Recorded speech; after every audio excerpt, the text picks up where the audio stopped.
Hi everyone and welcome to this week's video. This week we're going to be having a look at making some summer flower jam jar posies, and I've been doing this a lot this week because it's the end of our school year now, and I've been making some thank you gifts for teachers. And jam jar posies make really nice teacher gifts because they're just the right size for kids to handle and take into the teachers. They smell gorgeous if you put some scented flowers in them, and they can enjoy them at the start of their holidays for a few days. So jam jar posies is where it all started for me. So 8 years ago I started growing flowers for the first time, and I made a few jam jar posies up, put them at the end of my driveway to see if anybody would like them, and ever since then I have been filling my garden gate stall at the end of the drive with jam jars of flowers every growing season. And they're just a great idea for either enjoying yourself if you want a few flowers in the house, or taking round to dinner at a friend's house, or they're a nice get well soon present or a thank you present, or if you've got a friend, a nice birthday gift to give them. So this week it's all been about the teachers, and let's have a look and see how we can make some really nice jam jar posies for them. So the first thing we need to do to make our jam jar posies is we need to go round the garden either in the early morning or the late evening, and we need to choose the flowers we would like to cut to put in our vase. Put them into fresh water straight away, condition them overnight ideally, or at least for several hours in nice fresh water indoors in a dark cool place. So I use my old stone garage for this, it's perfect for that. And then you're ready to start arranging. And conditioning your flowers, getting them ready to arrange, and all flowers are different, and also your greenery as well, your foliage, and they all need slightly different ways of conditioning. Some are similar, some are not, and I'm going to have a look at this in more depth later on in the summer. I'm going to do a video about how to condition your flowers and foliage, giving examples of the kind of ones that I use in the garden. There's so many lovely flowers that you can cut for jam jar posies, and I really love putting corn cockles and cornflowers in them, so I'm going to cut a few of those just now and get them conditioning for arranging later on. Other lovely flowers for jam jar posies are sweet peas, because they make the jar smell delicious, and also sweet peas start off on quite long stems, but as the season goes on the stems get shorter and it's difficult to use them in larger arrangements, so they really come into their own then in jam jar posies. Arlea is a great one to cut for jam jar posies. It's quite branching, and so you can often get smaller stems which fit really well into your posies. Another really nice flower to cut for jam jar posies is anemones, and they're just still going at this time of year. They've been flowering for the last several weeks, so they're starting to come to the end, but there are still some lovely ones left. So last night I got all those flowers cut, ready for arranging now, and here's my jam jars all ready, and I make them up using some ribbon just to put around them. I also have some twine to attach a gift label to them, and that just is a nice addition. It shows where the flowers have come from, and it lets people write who they're to and who they're from. And just add in some nice fresh cold water. You don't need to use jam jars if you're making smaller arrangements at home. You can use all sorts of jugs and vessels that you might have. So these are some of the ones that I like to put shorter stem flowers in at home. But the jam jar posies that we're going to make for the stall are already here, and here's some of the flowers that have been conditioning. So they're all in great shape now, ready to go into the jars, and there's so many different ones that you can see there. We've got some Arlea, anemones, cornflowers, corncockles, salvia, Sweet Williams, Alstroemeria, got some mint, we've got some Daucus there, more Sweet William, got some grasses in there that I like to use for a bit of texture, some Brisa media and hairstail grass. And mint's lovely. You do have to condition it really well, but it adds a really nice scent to the jam jar posies too. And later on in the season I like to use other herbs like marjoram as well. That's a really nice one to use in arrangements. And here's some of my fillers. I've got Lady's Mantle, I've got some Gypsophila Covent Garden, I've got some Feverfew, and they make up the framework for making your jam jar posies.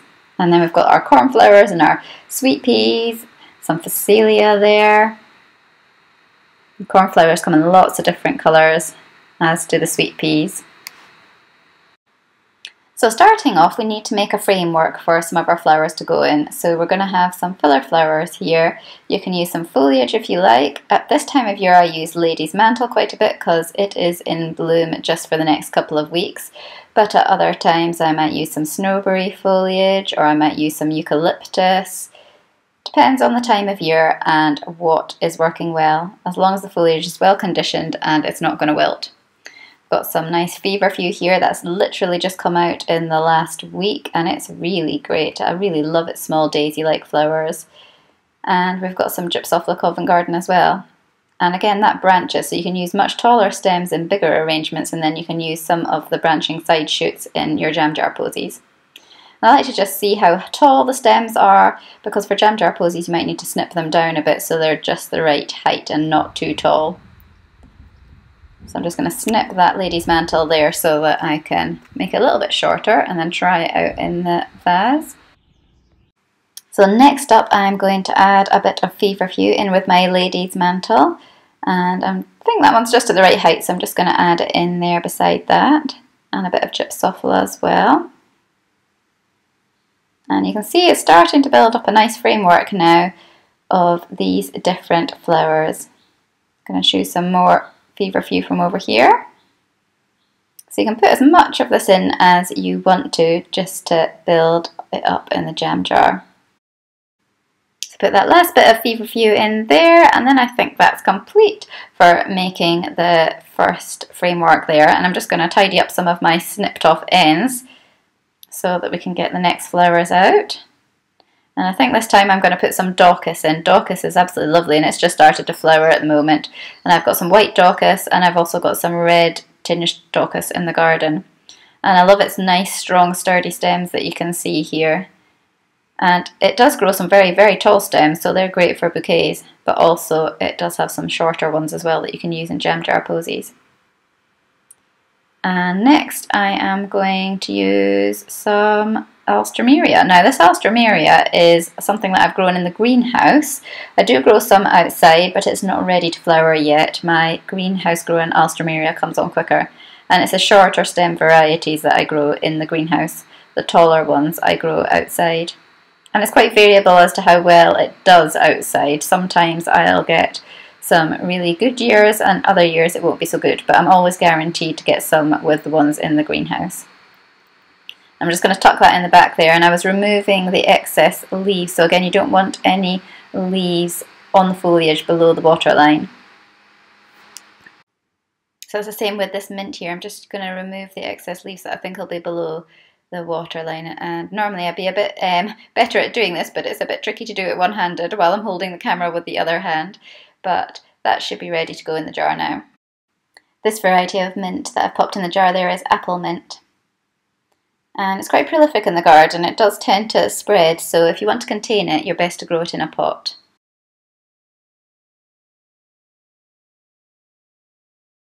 So next we're going to pop in some Orlea, which is a nice white flower. I'm just going to snip off the excess stem there that we don't need, and I'm going to tuck it down the front of my jam jar posy here. So it's looking pretty. So this one's going to be more whites, yellows and blues in this jam jar posy. Got some more Daucus here, which I'm just going to tuck in. So we're going to have a couple of pieces now in the jam jar posy. You need to make sure that you cut it when it's early on in its life, but that the petals have come out fully, otherwise it'll wilt, but not so mature that they start to drop their petals. Next we're going to add some of these lovely blue cornflowers. They're really vivid. I'm just going to trim the stems to length there, and then we can start putting them in. Usually in a bouquet, your cornflowers wouldn't be your focal flowers, they would be your filler flowers. You would have things like dahlias or sunflowers or roses or peonies. These will be your focal flowers, what your eye was drawn to most. But in a jam jar posy it's different, they're much daintier flowers. And actually these bright pops of colour, these cornflowers, are what your eye's drawn to. So I would say that these are your more focal flowers in this particular jam jar posy.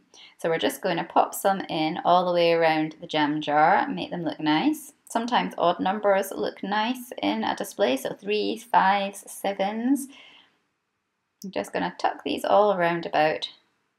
And then you just kind of have to step away and see what it's looking like. So 4 is not looking right there. We're going to need to add some more in, so we'll find some more in a minute. There we go, there's another one that we can add in on this side there. Another one at the back there. And then I've just added some white cornflowers and a lighter blue cornflower for a bit of contrast. And next we're going to add this lovely Nigella. Nigella is a super flower. It's really delicate and pretty and really different. And I grow white and blue ones and pink ones. We'll add another one on here. And I'm just going to remove some of that ferny excess foliage on the stem as well so that it's not below the water line. And just tuck that right down the front. Time to add some sweet peas. These really are my favourite summer flowers. I just absolutely love the scent. Something that you never forget, and it really lifts a jam jar posy. So we're going to tuck some around the edges. And then we're getting there now with our jam jar posy. So we're going to add some grasses now, and this is hare's tail grass or bunny tail grass. And it just adds some great texture. It feels so soft. And it's just a bit different, something that you might not normally find in a jam jar posy. Really easy to grow from seed as well. There you go, you can see it there a bit closer up. We're just going to add a few of these dotted into the middle of the jam jar posy. So I'll put one in there. Other grasses that I grow are Brisa media, Brisa maxima, also some Panicum frosted explosion, some cloud grass. They're all really interesting grasses that you can add to arrangements. And finally I'm going to add some salvia just because I really love the colour of it, this deep bluey purple colour. It grows really well from seed as well. It's a really nice annual, and I grow it in pink and white as well. And that is just about our jam jar posy finished there. So it's a lovely blue, white and yellow one with a few bits of pink. And next up we're going to make a different one, which is going to be more pinks and purples in colour. So here we go, we've got a new jar with a different coloured ribbon on it, and we're going to choose some new flowers to make this one look a little bit different. So again, I'm going to build up a similar framework at the bottom. I'm going to use that lady's mantle again. And I'm just snipping the stems to make them the right length for going in the jam jar posy. And I'll just keep adding enough lady's mantle just to build up a good frame around the jam jar. So it probably takes about 3 to 4 stems. And then more feverfew as well. This one is a white variety, so it doesn't have as much of a yellow flower in the centre. And I'm just going to remove some of the excess foliage that's going to be below the water line there before I add it in. And feverfew grows really easily from seed, it's really prolific. This is Alstroemeria. This is a pink variety that I also grow in the greenhouse. And again, I'm just going to remove these excess bits of foliage before popping it into the jar. And Alstroemeria lasts really well in a jam jar posy. It can last a good couple of weeks, so it's got a really long vase life. And Sweet William's the same, it also lasts an extraordinarily long time. Things like your sweet peas won't last as long, but you can always remove the faded blooms of those once they're finished and still enjoy the ones that are left in the jam jar posy. Again, just make sure that there's no pieces going in there that are going to be below the water line. And I'm going to add some Gypsophila Convent Garden just to add a little bit of some dainty flowers into it. Now that we've added some quite strong Sweet William and Alstroemeria, it's nice to break it up with some smaller, daintier flowers. So it's starting to look really good.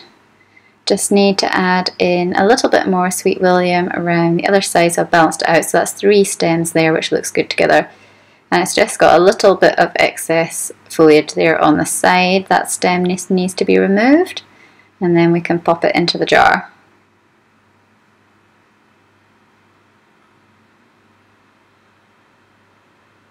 These anemones are absolutely gorgeous. So this is going to go in as well. And anemones, you cut them in the garden once they've opened and closed a few times. That'll just sit really nicely in there. Some of the anemones, you can see that one there, that red one, it's just too fully out to use. You won't get long vase life from that. This Orlea is going to look nice and pretty, and a bit of mint as well in there. Just like the other jar, just for a little bit of scent. And pop it there in the middle. And lift the Orlea up. Sometimes when you add things it can just put something out of place, you just need to move it so it looks nice again. I'm going to add some cornflowers. These are lovely purple cornflowers, they're just as striking as those blue ones. And I also grow white and pinks and some bi-coloured ones as well. Sometimes you put them in the jar and they're just not in the right place. I put too much purple together there, so I'm just going to move it over to the other side. And then I'm going to choose this lovely cornflower here. That's a bit of a contrast around the back.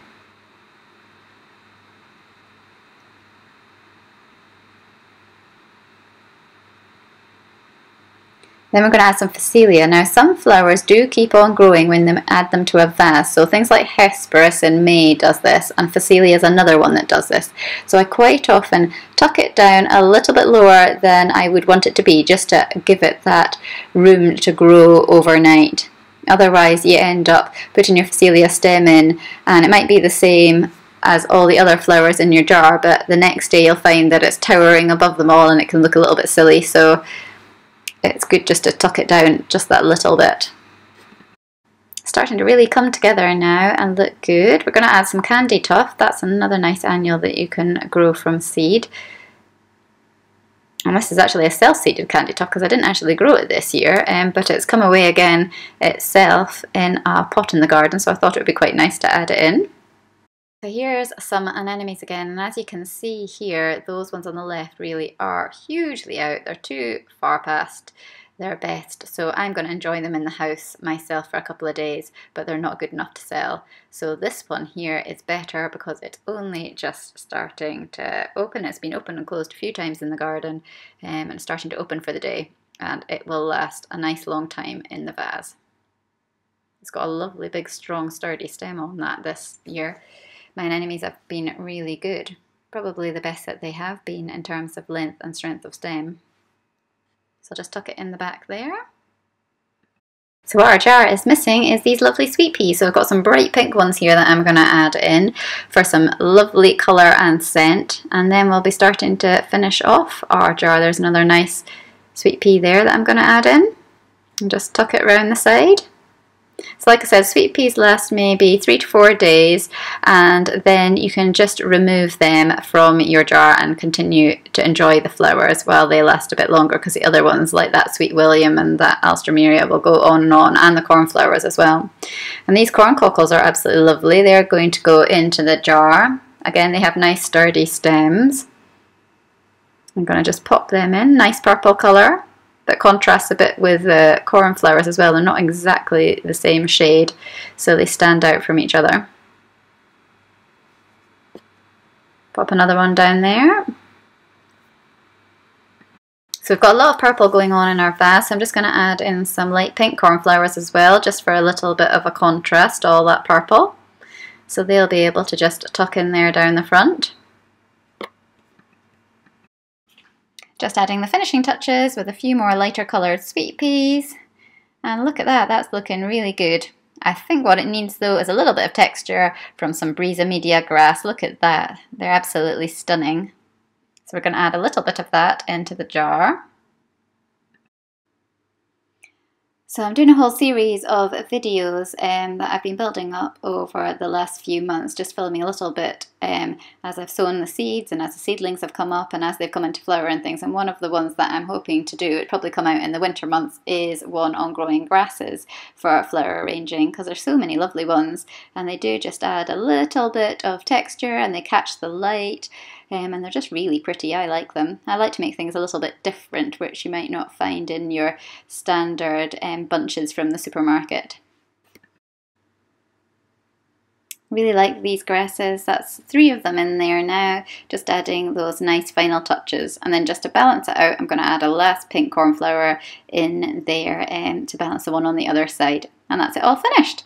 Looking really pretty for a teacher to receive as a nice thank you. I hope you enjoyed finding out how I make my jam jar flowers today and the kind of flowers that I put in them at this time of year. I love being able to use some of those shorter stems in them, some of the herbs in the garden, some of the grasses, and of course those lovely sweet peas to make them smell absolutely gorgeous. And that is what defines them from those supermarket flowers, is that lovely scent, and also just a sheer variety of flowers that you can put into a jam jar. It's really exciting to think that they all came out of the garden. And later in the year I'll maybe do another video on jam jar posies again, showing you what I put in an autumn one. And in 2 weeks time I'm going to have a video out showing you how I make a summer seasonal bouquet. And next week we're going to be back in the garden looking at gardening jobs for July, because there's lots and lots of them to be getting on with, so join me then.